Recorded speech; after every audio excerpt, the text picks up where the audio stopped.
A China é um mistério na história do mundo, né? A China, o grande império do centro, né? Uma história milenar muito, muito antiga, muito valiosa, né? Mas para entender a China de hoje, a gente tem que né, sempre dar uma ré na história para entender o que preparou a realidade, né, atual. Em 1542, os portugueses, grandes portugueses que devastaram esses mares todos, né? E nos deram o Brasil é uma potência, o Brasil é a glória mundial devido ao trabalho dos portugueses, isso aí ninguém discute, né? Os portugueses, então, em 1542, dominaram uma região litorânea da China, chamada Macau. Fizeram ali um entreposto português e só devolveram para a China em 1999. Veja só, 1542 a 1999. Devolveram em paz, tá aqui, devolveram para a China. Então, se você for a Macau, você vai ver chineses que falam português e são católicos. Mas são chineses, são da raça chinesa. Muito bem. Um pouquinho ao norte, existe outro porto, outra região portuária, que é uma ilha junto a uma baía, Hong Kong, tomada pelos ingleses em 1842, depois da derrota chinesa na Guerra do Ópio. Porque os ingleses produziam ópio no Oriente Médio. O ópio, para quem não sabe, o ópio era a cocaína da época, né? Também derivado de um vegetal, de uma planta, de uma flor, né? E os ingleses então produziam ópio em suas colônias do Oriente Médio e distribuíam no mundo todo, menos num lugar. É claro que você sabe que lugar é esse, não é? Então o governo chinês começou a ver que os ingleses traziam tecidos, né, produtos industrializados, mas junto vinha o ópio. E o ópio, como todo entorpecente, qual é o problema dele? Ele destrói o futuro de qualquer nação, porque quem cai no uso do ópio, quem é atraído para usar qualquer substância entorpecente é exatamente a juventude, que é o futuro da nação. Então o governo chinês, em 1840, fechou os portos todos da China aos navios ingleses, que declararam guerra contra a China, derrotaram a China, logicamente, a Inglaterra, a maior potência industrial do mundo, e nem disfarçaram, né? Você pode procurar em qualquer grande enciclopédia de história, guerra do ópio. Tomaram Hong Kong depois da derrota chinesa. Então, além de Macau ser um enclave português, um pouco mais a norte, Hong Kong é um enclave inglês. 1842, devolvido para a China em 1997, depois de 155 anos. Então você, sabendo desses dois casos, você começa a entender mais ou menos o que os chineses sofriam de interferência, de ingerência estrangeira. Em 1900, uma liderança chinesa tentou se livrar da influência estrangeira, não é? E fundaram uma associação chamada Punhos de Aço, que os ingleses apelidaram de Boxers, a revolução dos Boxers, revolta dos Boxers. Você deve ter estudado isso na escola, né? O que era isso? Essa liderança chinesa queria, através do conhecimento cultural chinês, usando arte marcial chinesa, se livrar de toda a influência perniciosa estrangeira. E é claro, não há necessidade de explicar que foi um massacre. Imagina, exército de 8 nações que a Inglaterra cooptou, massacraram o movimento cultural de luta de arte marcial, não é? Então a revolta dos Boxers foi mais uma derrota chinesa e mais uma questão de desintegração da nação chinesa.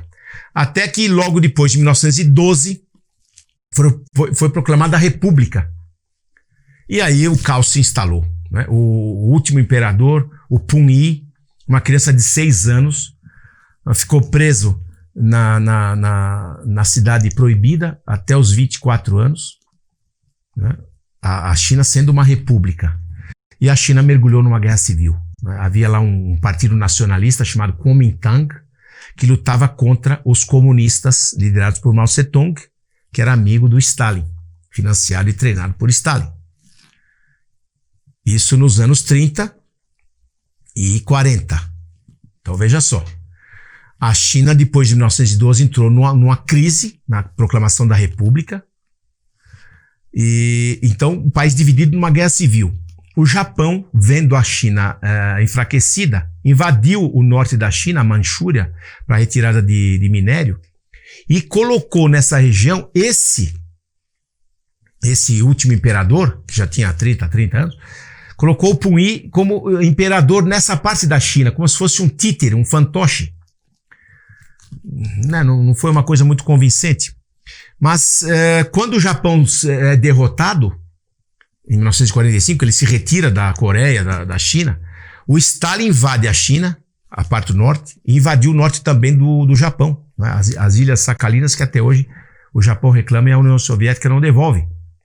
Então, quando o Stalin, que tinha vencido a guerra contra Hitler, lá em maio de 45, invade a China, ele prende esse imperador, né? O ex-imperador, o Puyi, que ficou na Sibéria, no campo de concentração soviético, até que o Mao Tse-tung, amigo de Stalin, tomasse o poder, derrubasse o Kuomintang. Em 1949, fez aniversário agora 70 anos, né, da Revolução Chinesa, e implantasse a República Popular da China, uma ditadura comunista que implantou o sistema econômico socialista, que é estatizante.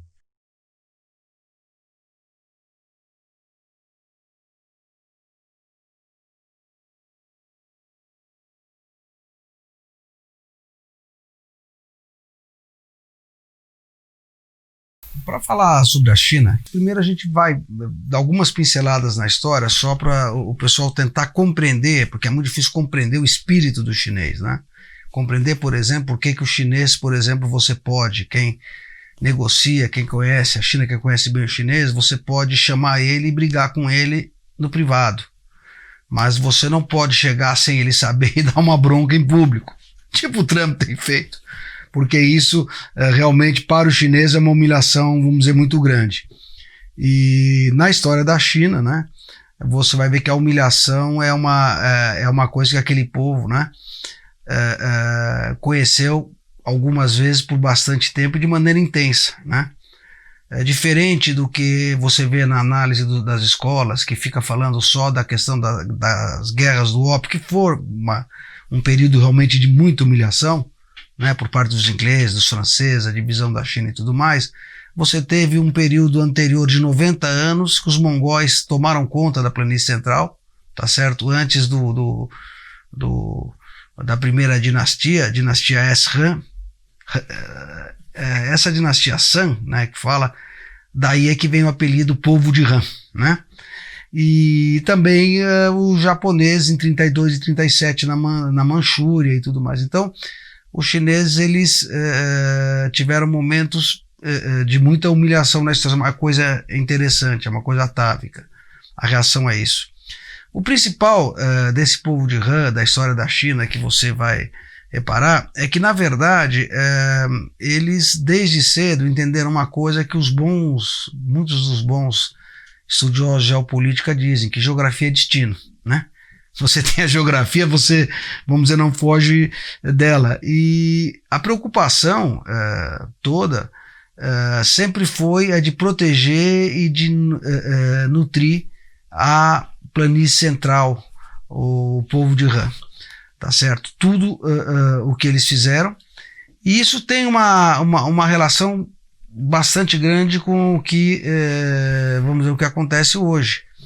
Você vê que a preocupação era tão grande que assim que eles venceram a Revolução, quer dizer, que o Mao venceu a Revolução, uma das primeiras coisas, depois de 20, 30 e tantos anos de combate, de guerra civil e tal, falaram que a próxima missão, a missão do exército chinês, do Exército Popular de Libertação da China, seria unificar, pegar Taiwan, Mongólia e outras regiões para incorporar a China. Então, esse é o primeiro ponto que é interessante, entender o seguinte, que muito do que os chineses faziam e fazem tem a ver com essa questão da segurança, da preservação. Por exemplo, ter a altura do Himalaia para que ninguém do Himalaia pudesse enxergar para preparar uma invasão. Quando as pessoas falam do Tibete, o Tibete é fundamental. O Tibete é chamado de Torre da Água da China. Os 3 principais rios nascem no Tibete. Imagina se a China, depois de tudo que passou nesses 3, 4 mil anos, iria aceitar discutir que não teria o controle total sobre o nascedouro dos 3 rios, que são praticamente uma das bases vamos dizer, da vida na China. E da revolução, que foi um fiasco, eu vou simplesmente falar do Mao, que foi um absurdo, que foi uma coisa que realmente muito mal, quer dizer, o Mao, ele era um canalha, ele era um cara da pior espécie, um dos piores ditadores que existiu, fez erros absurdos, mas eu vou só dizer uma coisa que ele conseguiu. Ele conseguiu unificar, ou seja, ele conseguiu, em termos de geopolítica, criar essa China moderna, conquistar de uma maneira que ela pudesse pensar em se defender, se estruturar, ter alimentação, ou seja, a sobrevivência do povo. Agora, aí é que vem minha visão. Eu tenho uma visão muito clara de que o Deng Xiaoping, ele, na verdade, quando ele falou aquela frase do Deng Xiaoping, para mim não é Deng Xiaoping, aquela frase para mim é David Rockefeller, Rothschild, é esse pessoal. Quando ele fala o seguinte: o novo regime da China seria o socialismo tipo chinês, né, o comunismo chinês. Na verdade, o que aconteceu foi que os globalistas que começaram que já vinham articulando, eles exerceram uma pressão muito grande em cima do governo Nixon e das negociações com a China, para que a China se tornasse realmente um fornecedor, uma ditadura, e um fornecedor de mão de obra barata. Então, a opção que a China fez é a seguinte: para manter a ditadura do Partido Comunista, ela teria que sacrificar o socialismo. Depois de tantos erros, quer dizer, o Mao, passo à frente, 60 milhões de mortes, uma tragédia, depois a Revolução Cultural. Então, todo esse custo, todo esse sofrimento, toda essa destruição, ele pelo menos dá essa primeira condição para a China, tá? E aí você tem essa China moderna que fala assim: bom, então um partido comunista é uma ditadura, é centralizado e, ao mesmo tempo, você tem uma economia, vamos dizer, de mercado, né? Uma economia capitalista, entre aspas, né? E com isso a China começou a crescer, começou a ter um movimento gigantesco econômico, e que foi muito, muito bem até o começo dos anos 2000, onde ela realmente vinha e a indicação de que ela se tornaria hoje o produto chinês, a importância no mundo é brutal. A partir daí a China começou a ter alguns problemas maiores, internos, com vizinhos, quer dizer, internos por causa da inflação, de insatisfação. Você teve a questão da Praça Celestial, e a China, em algum momento desse, ela decidiu começar, para garantir o comércio do seu produto, ela decidiu fazer um passo que alguns pensadores falam semelhante ao dos Estados Unidos, quando conseguiu a unificação e tinha que comprar ou pegar o Caribe, né, que era o seu mar da frente, tirar os espanhóis. E que a China agora, a China meridional, o problema dela é esse, quer dizer, não adianta ela, quando você vê a China e você olha a situação, e aí é que eu falo, geografia é destino, ela tem o problema das ilhas, do Japão, aquela discussão com o Japão é um problema e vice-versa, né? Os dois se controlam. Ela tem problemas com a Rússia, mas os problemas da Rússia hoje, a Rússia é um sócio minoritário. Nas regiões que você tem alguma divisa, você pega, por exemplo, um número de 100 milhões de chineses para 7 milhões de russos em cima. Então a Rússia precisa de fazer negócio com a China para sobreviver financeiramente e tudo mais. É um problema, vamos dizer que seria... Eu não vejo assim um problema tão agudo como pensam. Mas é um problema de futuro. Os próprios russos não têm confiança. Têm receio, não têm confiança na China. Então, é importante colocar, para chegar hoje, discutir a China, nessa visão, porque o próprio David Rockefeller, ele fala, ele acaba, a vaidade entrega o homem, né? Marcelo. E ele fala num livro dele que como fizemos a China moderna. Quer dizer, houve a participação, houve a influência. Quando as pessoas falam assim, quem manda no partido chinês, quem não manda, se eles têm a condição, se eles estão na mão dos globalistas ou não, houve uma influência absurda e óbvia. Uma influência absurda e óbvia.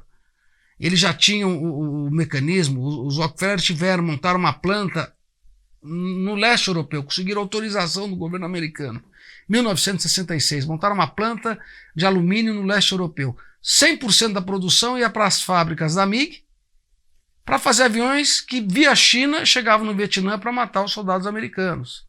A outra questão, e isso é uma informação que eu tive totalmente fora da história de uma pessoa que conheceu, realmente conversou bastante com o Putin, era a questão da visão que eles tinham sobre a New Left americana, e eles viam que a New Left americana estava fazendo um serviço, na visão deles, talvez de destruir o marxismo tradicional para pôr o granchismo, né? Porque você pega o Alinsky, é uma posição diferente, quando ele em sala de aula, só colocando, volto rápido para o assunto, mas que ele fala: desejo que todos vocês, meus alunos com consciência social, assim como seus professores, que são que têm alguma consciência social, estejam todos mortos. É lógico que os professores de humanas de uma faculdade tipo Berkeley ou que fosse em 1960 eram todos esquerdistas. Ele estava desejando a morte deles, né? Eu até faço sempre uma brincadeira de que quando teve 68 ele olhava aquilo como se fosse o filme Entrevista com o Vampiro. Ele falava, esses idiotas pondo faixas na rua, estudantes junto com trabalhadores. Quando a ideia era dividir, segmentar a sociedade. Mas o que é importante nisso?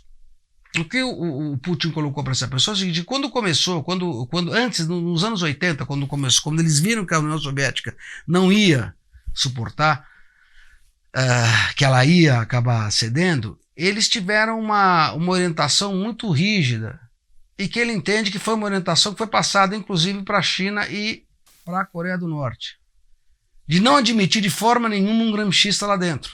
Se viesse de fora, cortava o visto. Se fosse numa universidade, o cara tinha que literalmente desaparecer, não era nem ser preso. Porque eles sabiam que aquilo ia destruir a sociedade, o que está acontecendo com o Ocidente. Então eles falaram, é ótimo para a gente vencer contra o Ocidente, mas é uma coisa perigosa.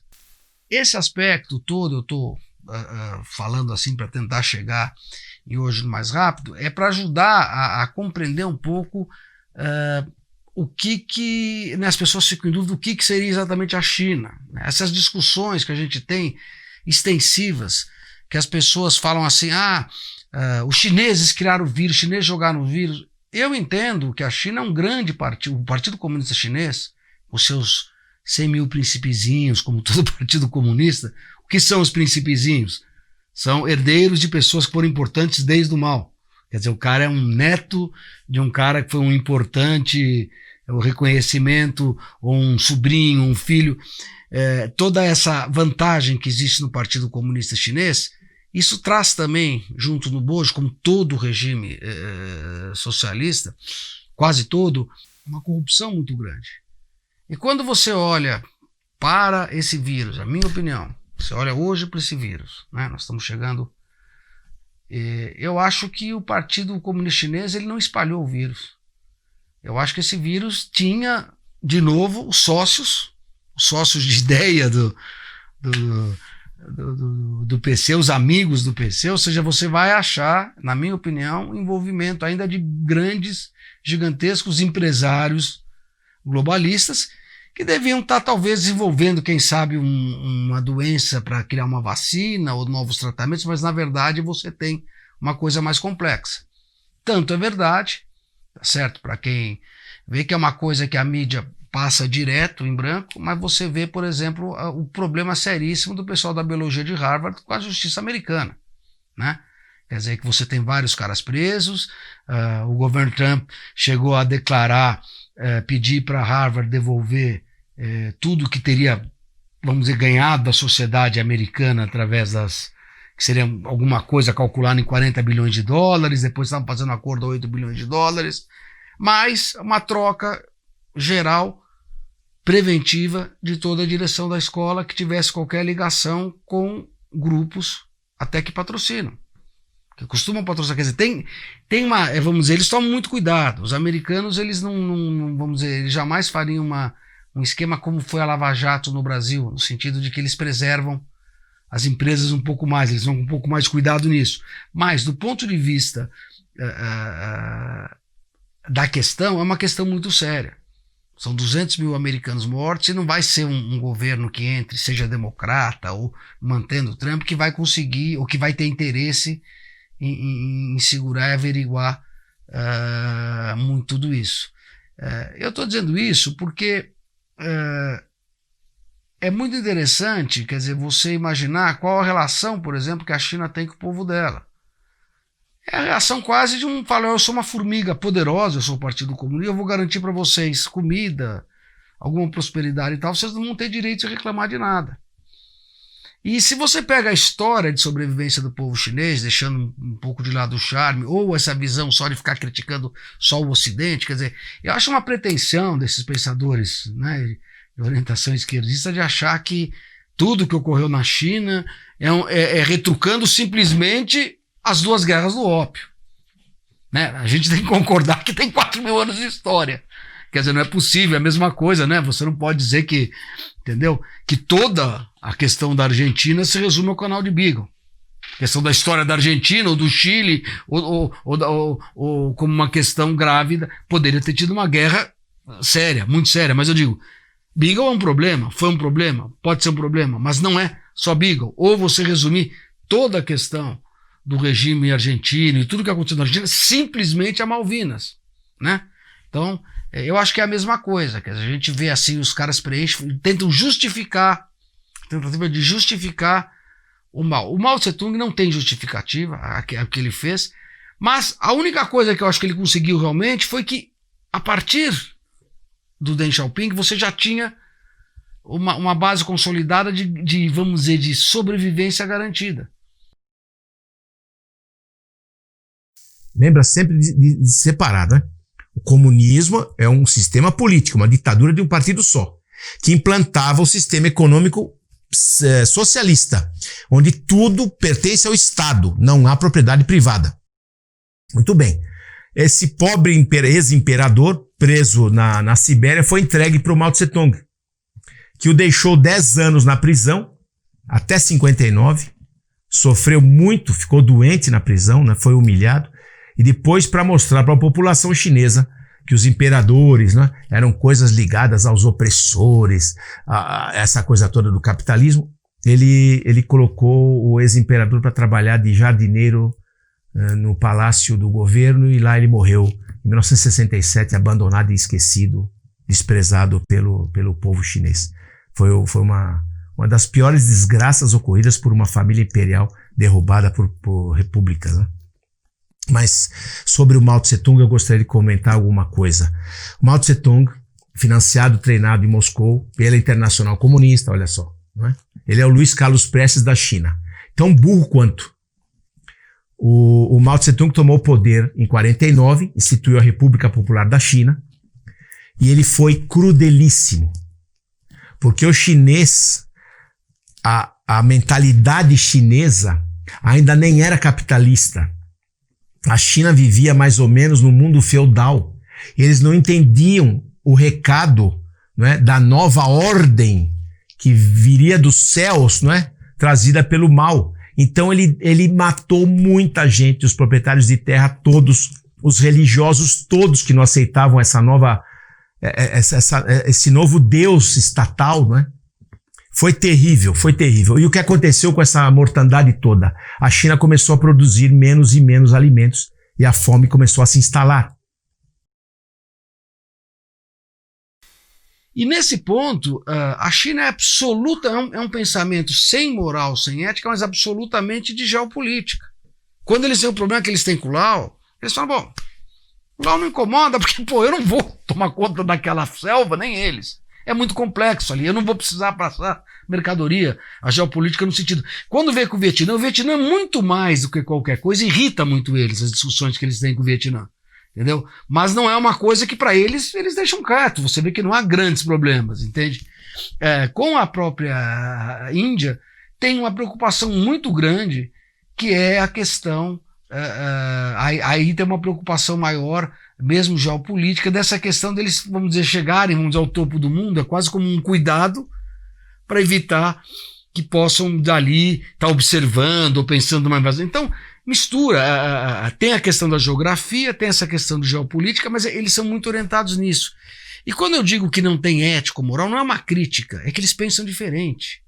Se 4.000 anos, imagina um povo que 4.000 anos viveu para conseguir sobreviver.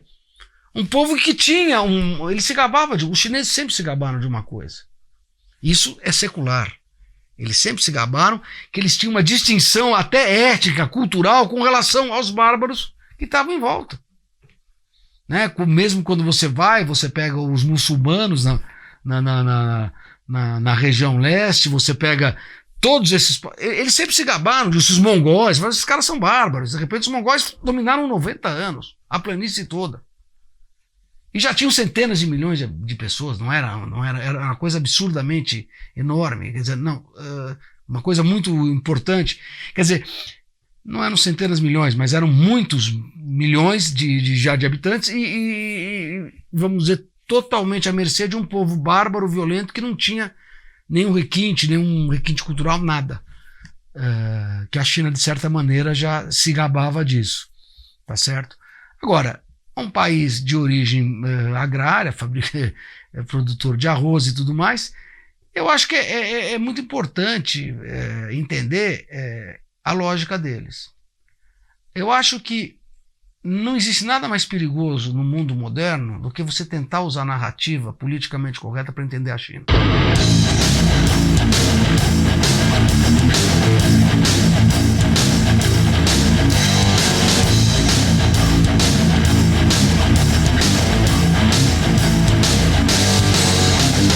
Isso é uma coisa que eu acho que até os americanos mais simples estão começando, de certa maneira, a perceber no Trump. Não dá para você rebuscar, não dá para vir com análisezinha de especialista de Harvard, New York Times, não adianta você querer sofisticar uma coisa, porque eles são muito claros. Se você pegar o manual de negócios da China, quando eu falo geopolítica, é garantir comida, a defesa, além de comida, a defesa, o comércio, né, para poder ter a riqueza e prosperar. E em cima disso, eles têm, em algum momento das normas comerciais da China, eles listam a guerra armada. Quer dizer, hoje eu acho que em todo mundo você está tendo um movimento, pelo menos os países que estão afetados diretamente, que está sendo escondido pela mídia politicamente correta. Veja o nível de reação, que é o ponto que nós vamos entrar agora. A China, a gente já falou dela se situando em volta, e a expansão que a China começa agora a querer ter para garantir as suas rotas comerciais. E o que você está vendo? A Índia hoje, convencionalmente, é o terceiro país que mais investe em defesa do mundo. A Austrália, que é um país pacifista, fez há 2 anos 2 contratos que somam 59 bilhões de dólares, sendo 9 submarinos subnucleares, que seria um submarino nuclear, basicamente, mas com uma capacidade de arma não para correr o mundo 24, mas acho que 12 mil quilômetros, ou seja, submarinos feitos sob medida para avisar, e 14 fragatas poderosíssimas e grandes. Quer dizer, você vê, imagina um país como a Austrália fazendo isso. O Japão é o país hoje que mais está modernizando e investindo em defesa. E tem declarado claramente. As pessoas não olham, quer dizer, a mídia não dá importância para isso, porque a mídia está orientada pela orientação de Bilderberg, não avise. Mas quando você vê o primeiro-ministro japonês falando, a China só entende a linguagem da força, nós vamos investir pesadamente em defesa, e você não vê, é um outro povo que tem uma história milenária, tudo, você não vê uma grande reação no Japão. Mas nem a esquerda, ninguém, porque os caras estão com medo. É o medo que está unindo eles. Os japoneses estão unidos por medo. Sabe, pô, nós não fizemos, não chegamos até aqui para ficar à mercê dos caras. Porque eles sabem que aquela expansão, aquela expansão da China vamos dizer, a China meridional, no que eles chamam de Mar da China, né? É uma coisa muito séria. Você vai voltar. Quer dizer, eu estou vendo, sinceramente, aquela região toda se transformar num gigantesco Oriente Médio. É isso que eu estou vendo.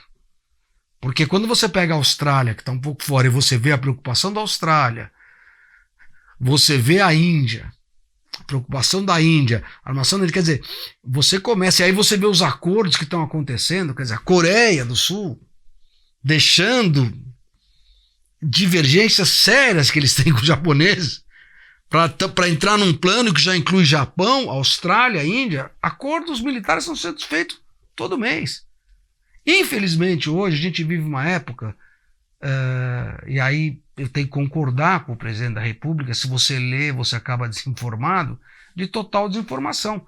Porque a questão geopolítica, se você pegar na balança e você ver o que está sendo investido em toda aquela região, entre a própria China, né? A China, ela vinha com um investimento de 70, 100 bilhões de dólares e um exército de 2 milhões de soldados. De repente eles começaram um plano para reduzir para 800 mil soldados e passar o investimento para 200 bilhões de dólares. Quer dizer, diminuir o custo de manutenção, estão fazendo. E já não é bem de hoje. Porque o primeiro grande susto do mundo é um evento que tem data e local. Porta-aviões americanos, né, passando ali embaixo do Japão, entre Japão e China, com toda a capacidade tecnológica, um grupo de porta-aviões, um poder enorme, e de repente surgiu assim, pulou na frente dele, saiu da água, um submarino classe Song chinês. E os americanos, cara, primeiro irritadíssimos porque não viram o submarino, quer dizer, não. Foi um incidente que os Estados Unidos se incomodou demais. E aí a China falou o seguinte: os Estados Unidos ficou tão incomodado que a China respondeu a esse episódio, foi em 2006. Foi o primeiro evento já mostrando. A China falou: puxa vida, a gente também não sabia que vocês estavam aí passeando no Mar da China. E era do lado do Japão. Entende? Então, quando você vê a questão de como abordar, o Brasil tem que abordar da maneira que está abordando a China, de maneira correta. Seja exatamente. E, inclusive, eu acho que estão fazendo um jogo de Pelé e Coutinho. Duas pessoas. O Bolsonaro e o Mourão. Um jogo de Pelé e Coutinho no sentido de que um bate outro. É fundamental. Nós precisamos negociar com a China, mas não podemos permitir que ela compre, porque os limites para alimentar, para cuidar do povo de Wuhan, não, vamos dizer, não existe limite para isso. E nem a ética e a moral também é diferente, tá certo? E hoje você tem, né, vamos dizer, esse aspecto. Mas, então, a partir de 2006, exatamente, quer dizer, deste evento, eu estou marcando esse evento porque é o primeiro evento, foi a primeira vez que você teve um evento onde a China não estava tomando alguma atitude em função de uma questão da geopolítica ou da geografia iminente só. Ela estava falando assim: oi, estou aqui, como fala o Tim Marshall muito bem no livro dele, ela fala, oi, estou aqui, vou ser grande, vou crescer e vou seguir. Alguns passos que ela está tomando são passos semelhantes ao que tomou os Estados Unidos há um século atrás, 100 anos depois. Então ele, dentro daquela imbecilidade dele, ele imaginou o grande salto em frente. 10 anos depois de ter tomado o poder. O que seria o grande salto em frente? Ele ia provar para o mundo todo que o socialismo chinês era mais eficiente que o capitalismo americano. Por exemplo, eles iam produzir mais ferro que os americanos. Ora, como é que você produz ferro? Você tem que ter minas do minério, maquinários modernos que extraiam esse minério, acearias modernas, eficientes, que transformem isso no metal. Ele disse não. Antes da América existir, nós chineses já fazíamos fundição, não é? Siderurgia caseira. Então ele criou uma equipe de siderúrgicos caseiros, artesanais, professores de siderurgia caseira, que percorreram o país todo, de vila em vila, ensinando os chineses a fazer fornos de barro caseiros e derreter todo o ferro velho que encontrassem. E num dia tal, ia passar um caminhão do estado e recolher esse ferro todo. Então, na somagem da tonelagem, ele ia bater a produção americana. Veja só. Eu não tenho nem nome para isso, né? Resultado prático. Enquanto eu fui aprender a fazer siderurgia caseira e procurar ferro velho e derreter, eu não plantei arroz. Faltou mais comida ainda. Então veio lá o grande sábio Mao Tse Tung e disse assim, não, é que vocês não sabem fazer agricultura moderna. As sementes só são felizes quando estão juntas. Isso virou um slogan. Inclusive está no livro do Mao, né?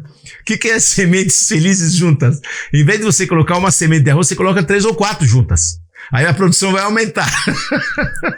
Resultado, caiu a produção de comida. Milhões e milhões e milhões morreram de fome. E ele colocou a culpa nos insetos. E fomentou os chineses a matarem quem... aliás, ele colocou a culpa... ele colocou a culpa nos pássaros. Os pássaros teriam comido o arroz na roça. E fomentou os chineses a matar os passarinhos. Então os chineses mataram todos os pássaros do país, comeram tudo porque estavam com fome, e daí vem então uma praga de insetos e a fome se agravou. Foram 10 anos de morticínio que nós jamais saberemos quantos milhões. Se você for fazer uma pesquisa sobre isso, tem 8, tem 10, tem 12 milhões de mortos nesse tal do grande salto à frente. Bom, o resultado foi o quê? Algumas pessoas que pensavam começaram a apontar o dedo pro presidente Mao e dizer que a culpa era toda dele, não é?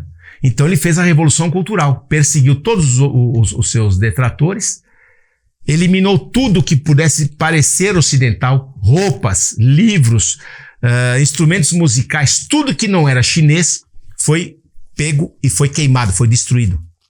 Ele escreveu todos os seus preceitos no famoso livrinho do Mao, não é? Que os chineses tinham que levar na mão esquerda com capa vermelha. Muito bem, a Revolução Cultural foi em 1966. E da perseguição toda, que ninguém vai saber quantos foram mortos e perseguidos, não é impossível saber isso, né? Não há estatística possível. Um dos mais inteligentes que detratavam Mao é o Deng Xiaoping, que ele foi preso, foi torturado, o filho dele perdeu o funcionalismo dos membros inferiores sob tortura, né? E ele ficou então na cadeia, o Deng Xiaoping, 10 anos. Até que o Mao morreu em 76. E para o bem da China, não para o nosso bem, para o bem da China, na morte do Mao Tse Tung, abriram-se então as cadeias de presos políticos e deram o poder a Deng Xiaoping, esse exato que fez toda a crítica inteligente contra o grande salto em frente. E o Deng Xiaoping se transformou no pai da perestroika. O que é perestroika? Instituída depois de 9 anos pelo Gorbachev lá na União Soviética. É a abertura econômica. O Deng Xiaoping é um sábio para a China. Para nós é uma desgraça. Ele disse assim, nós sabemos que o socialismo não resolve. O que nos resolve a vida é o capitalismo. Então vamos virar capitalistas. Mas continuaremos comunistas. Continuaremos uma ditadura de um partido só. Aqui não vai ter bagunça. Começou a abrir o mercado, a privatizar, a atrair capital estrangeiro. E ele é o patrono, como eu costumo dizer, ele é o patrono dos piratas mundiais. Não é? Ele mandou jovens chineses para o mundo todo para comprarem tudo que viam, de clips, a lâmpada, a tênis, tudo que você possa imaginar que é fabricado. A China começou a copiar, replicar, claro que sem qualidade, e exportar. Então a China começou a ser uma plataforma de exportações de coisas falsificadas. Começou a captar dinheiro, começou a concentrar renda, né, nas mãos deles, chineses, atrair multinacionais, e foram se aprimorando, e hoje eles estão dominando o planeta Terra. Acabou para todos nós. Perceba, o Brasil, por exemplo, nós importamos da China o que antes fabricávamos. É essa a grande desgraça. Então veja só, A China continua uma ditadura comunista, só tem um partido, não tem liberdade de ir e vir, liberdade de expressão, esqueça. Acesso à internet, pode esquecer, não é livre de jeito nenhum, é tudo controlado pelo governo. Um partido só. Porém, liberdade de mercado, liberdade econômica ampla. É tão ampla que não é mercado. A China não segue a regra de mercado. A China é o reino da pirataria. Eles não pagam royalties para ninguém e ninguém há quem cobre deles. Então veja só, continua uma ditadura comunista com abertura econômica, não é mais socialismo. Um detalhe, em 89, no famoso Primavera de Pequim, ou Massacre da Praça da Paz Celestial, vocês lembram, né? Houve um levante em Pequim para tentar derrubar o Deng Xiaoping e democratizar a China. E o governo então respondeu. Vocês se lembram, a grande cena desse levante foi um chinês numa avenida com o braço estendido tentando parar um blindado, né, um carro de combate. Aquele símbolo que ficou eternizado significava o quê? Um levante para acabar com o comunismo, para acabar com a ditadura. E claro que não conseguiram. Portanto, a China continua sendo uma ditadura. Lá não tem passeata, lá não tem greve, lá não tem liberdade de expressão, nem de ir e vir. Não é? É pena de morte para qualquer tipo de delito, inclusive de corrupção, e liberdade ampla de governo. Veja só, a China está engolindo o mundo. Agora voltamos rapidamente lá em Hong Kong. Quando Hong Kong, tomada pelos ingleses em 1842, foi em 97 devolvida para a China, o governo chinês falou assim: vocês, Hong Kong, que são capitalistas e democráticos, veja só, democracia é um sistema político antagônico ao comunismo. Capitalismo é um sistema econômico antagonista ao socialismo. Não pode confundir as coisas. A China recebe de volta a Hong Kong depois de 155 anos. O que é Hong Kong? Uma potência econômica, um dragão asiático, capitalista. E uma democracia, com todas as liberdades democráticas. Então, olha só Pequim. Pequim falou assim: vocês têm 20 anos para se adaptarem ao nosso sistema político. Olha a sabedoria chinesa. Não foi logo o tacão em cima. Vocês têm 20 anos para aprender que daqui a 20 anos, em 2017, vocês são totalmente chineses, com governo chinês, ditadura chinesa. Apesar de abertura econômica, vai continuar sendo. Inclusive, nós vamos aprender com vocês.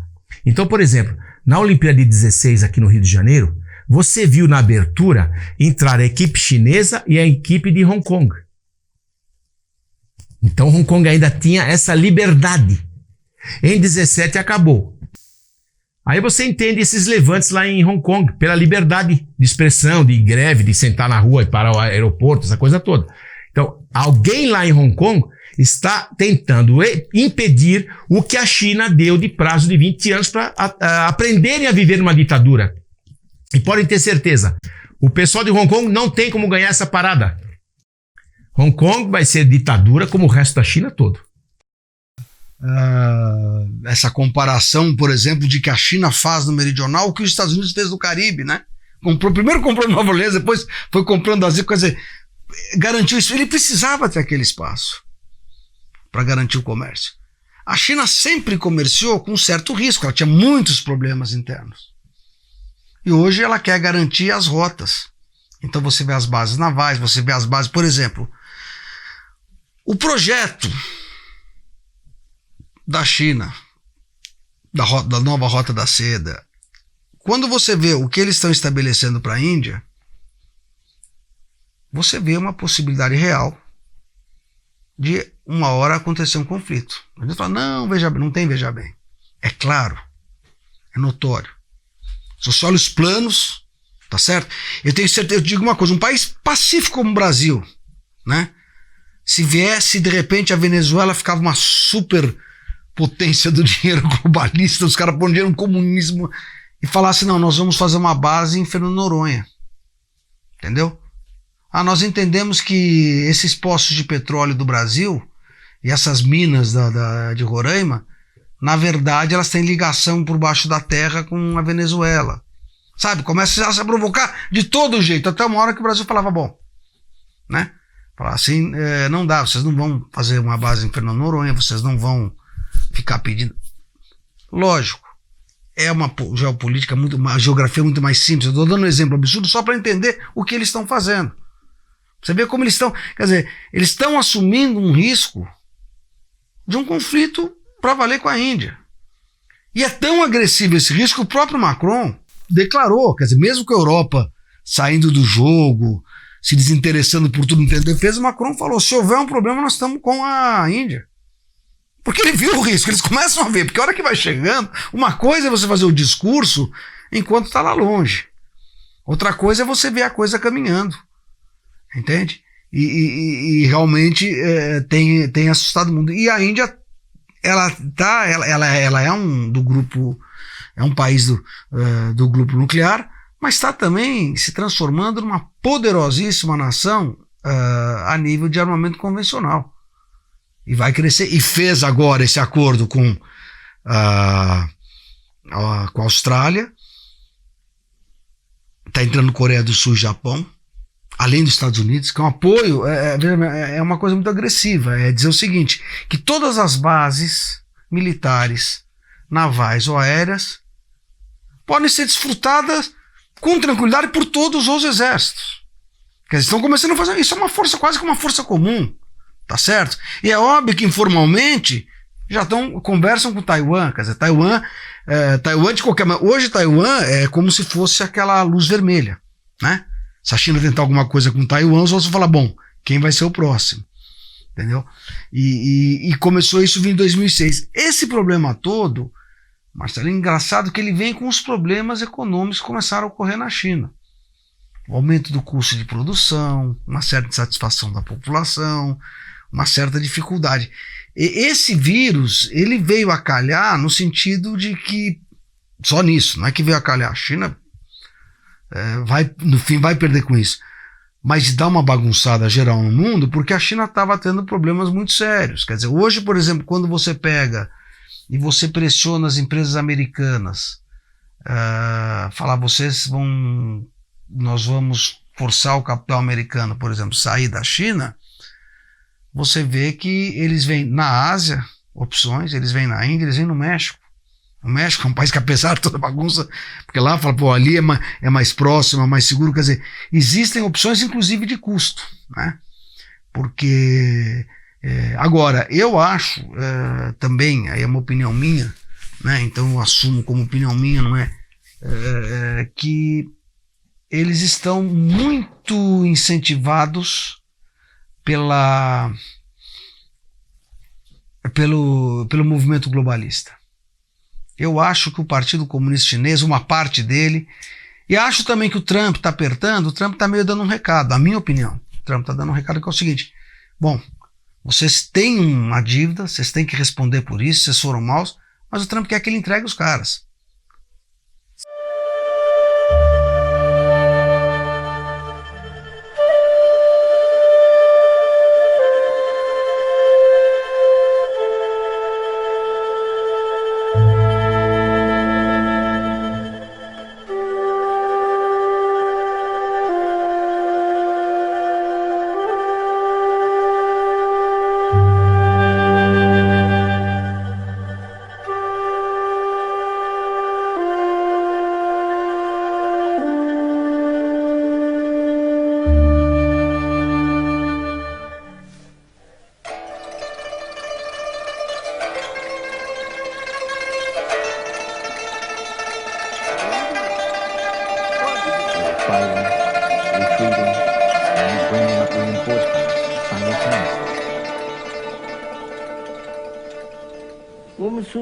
Our formations were beaten back bit by bit.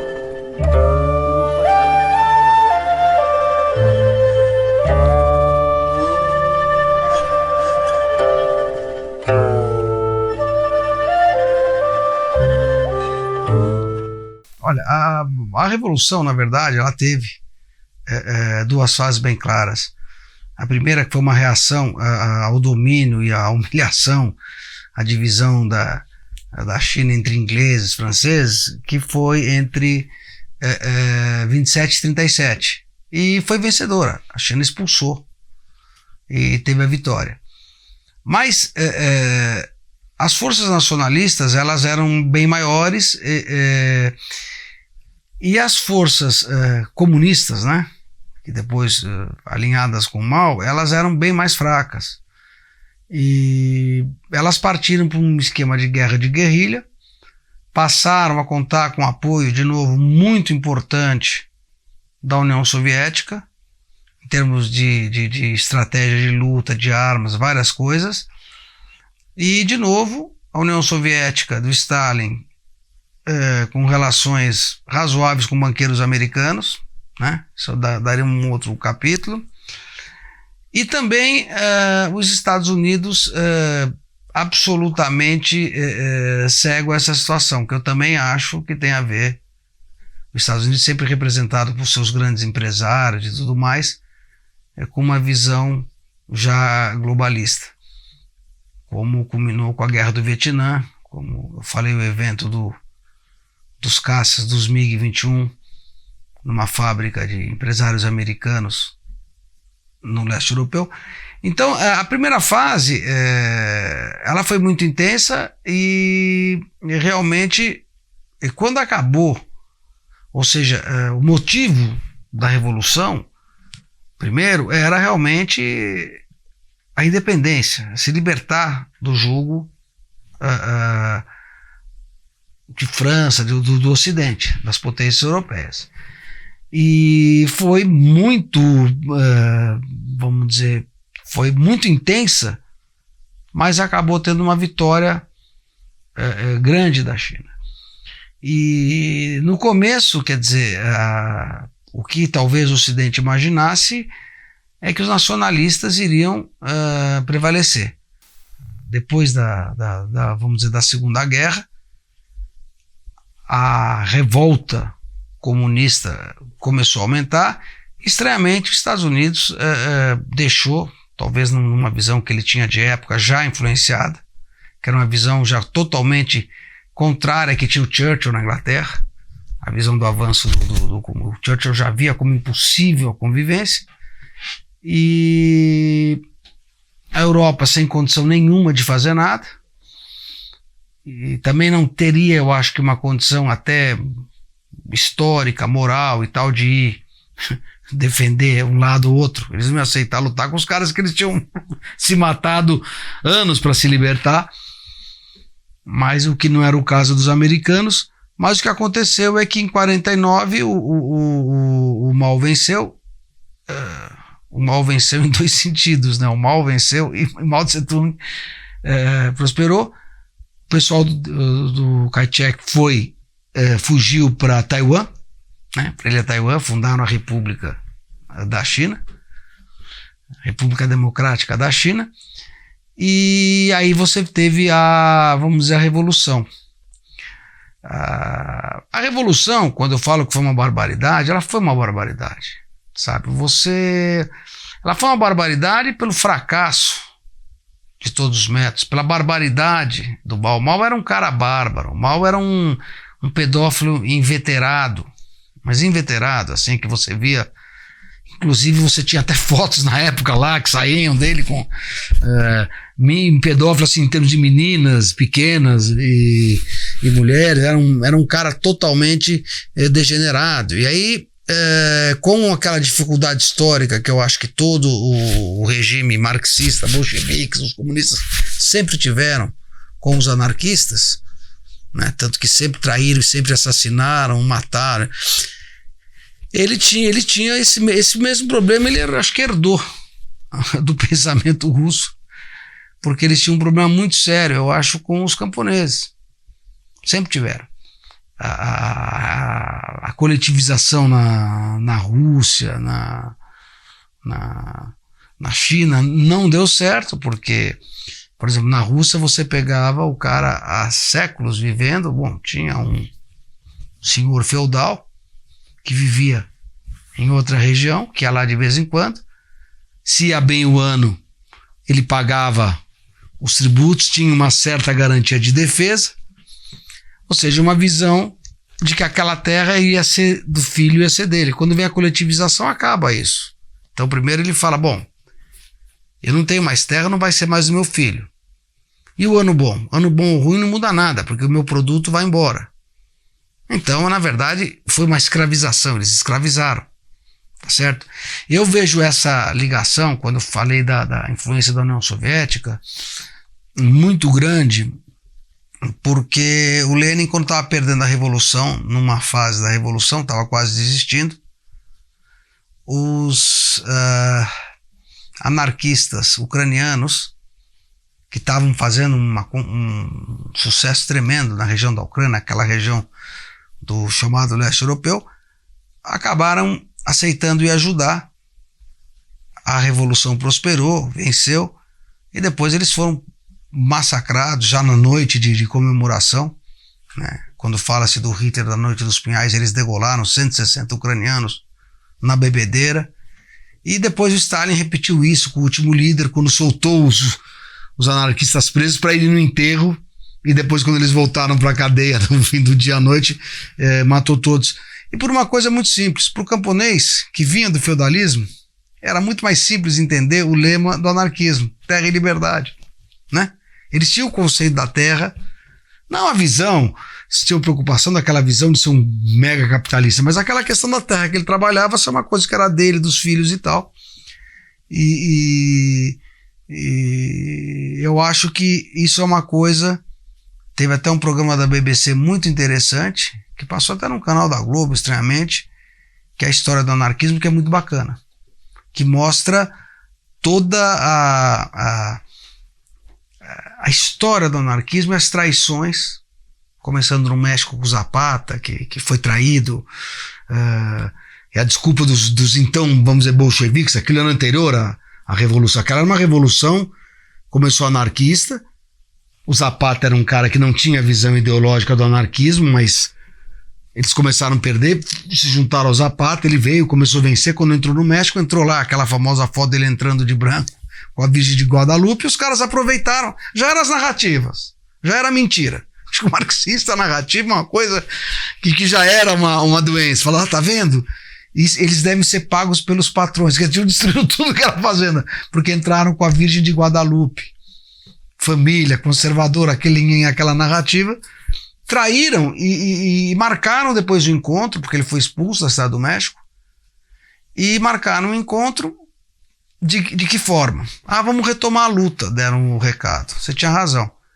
E combinaram com as forças que eles combatiam, locais para massacrar o Emiliano Zapata. É uma coisa também que os professores de história não contam hoje, não falam, quer dizer, essa é a realidade.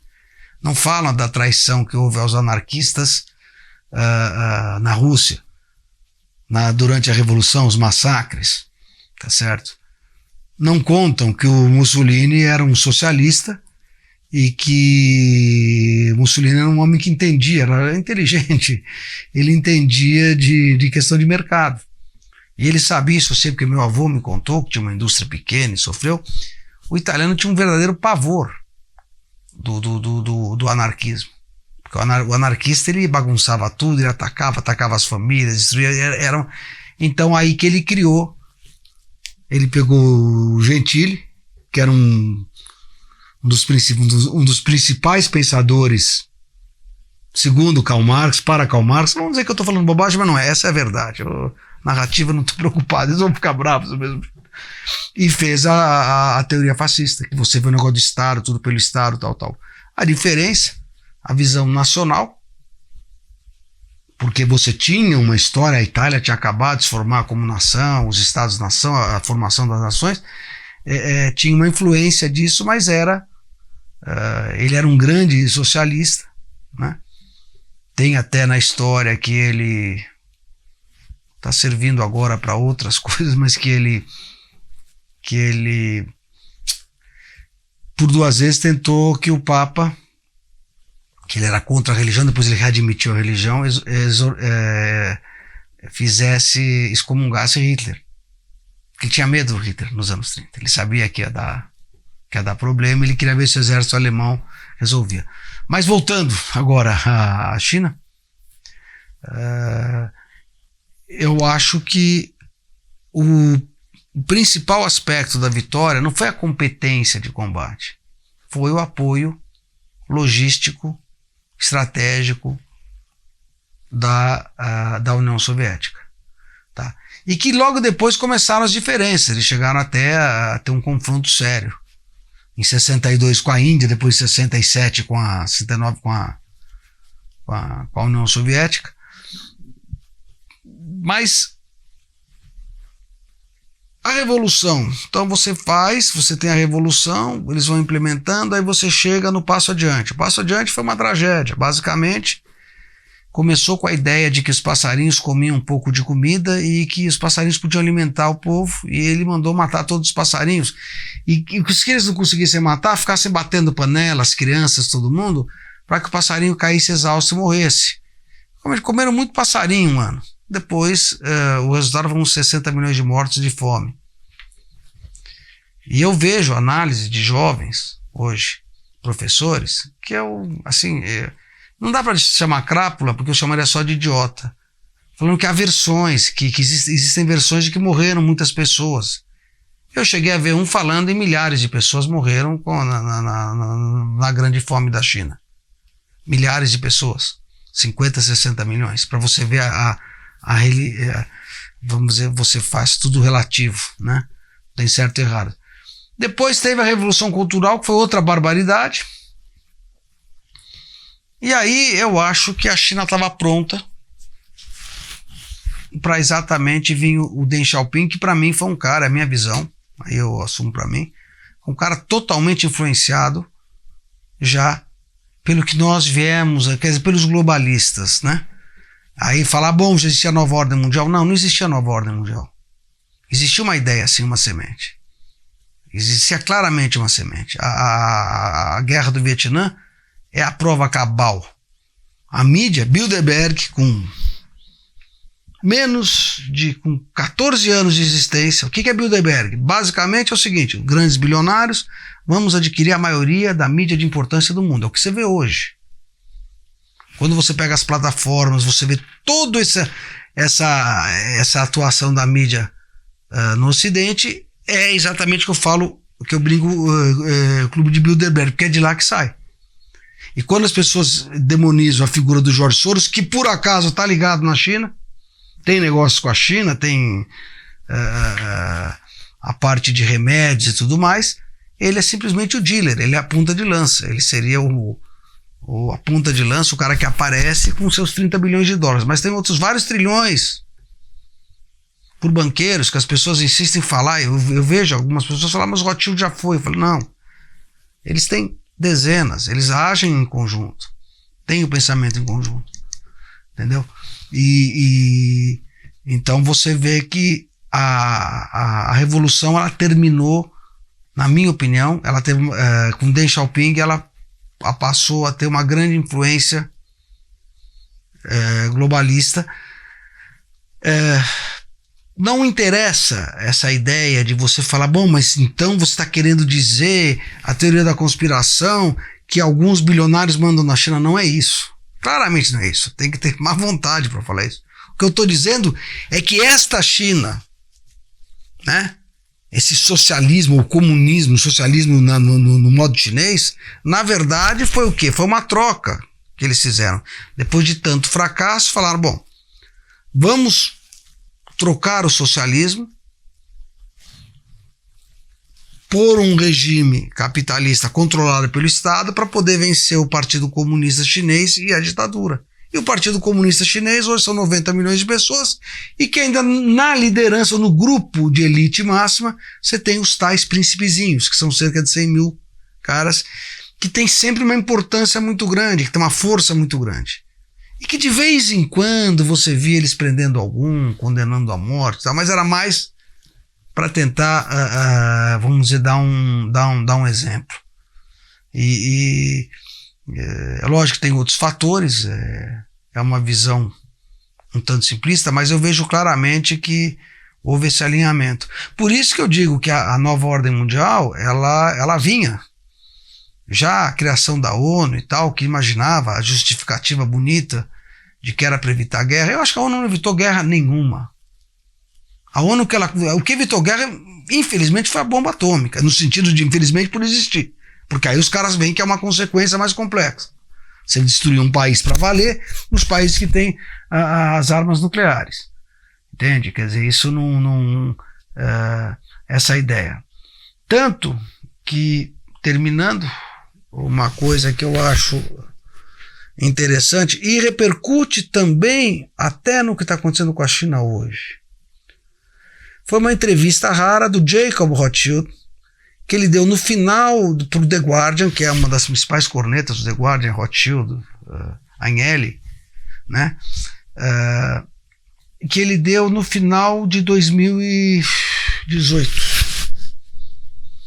novembro, onde ele diz o seguinte, ele começa, resumindo a entrevista, ele fala assim, Donald Trump está destruindo a nova ordem mundial, Donald Trump está destruindo o mundo como muitos imaginaram.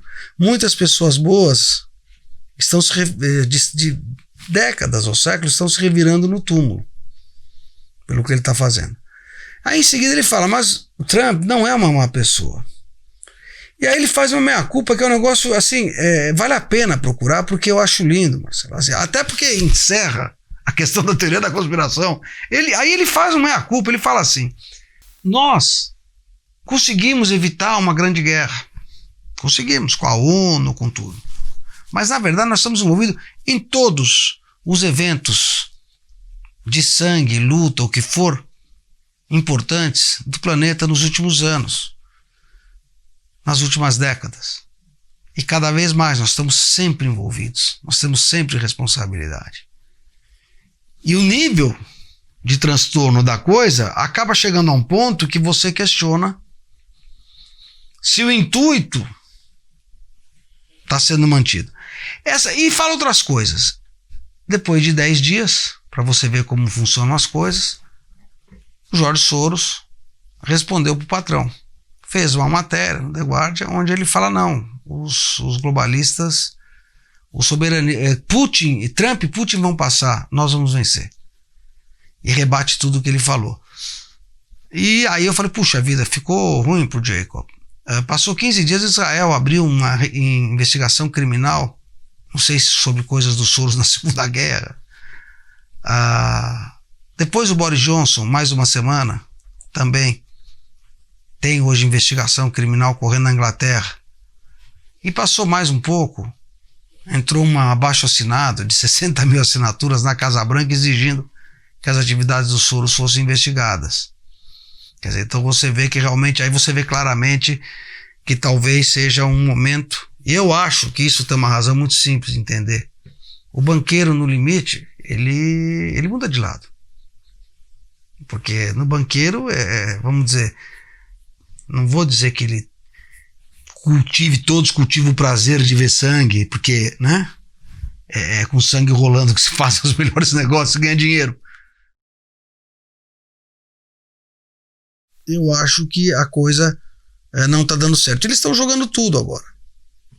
O que você está tendo hoje, estão jogando tudo, a China está no meio, porque eu não acho que no momento que ela está com um problema sério com o mundo, com os Estados Unidos, sério, tá? Principalmente se o Trump ganhar a eleição, vai ficar mais sério, eles possam tomar atitudes que levem a irritar profundamente a Austrália, que levem a Índia a ficar no limite. Quando a coisa já está com o Japão, já está com todo mundo, aí depois eles contornaram.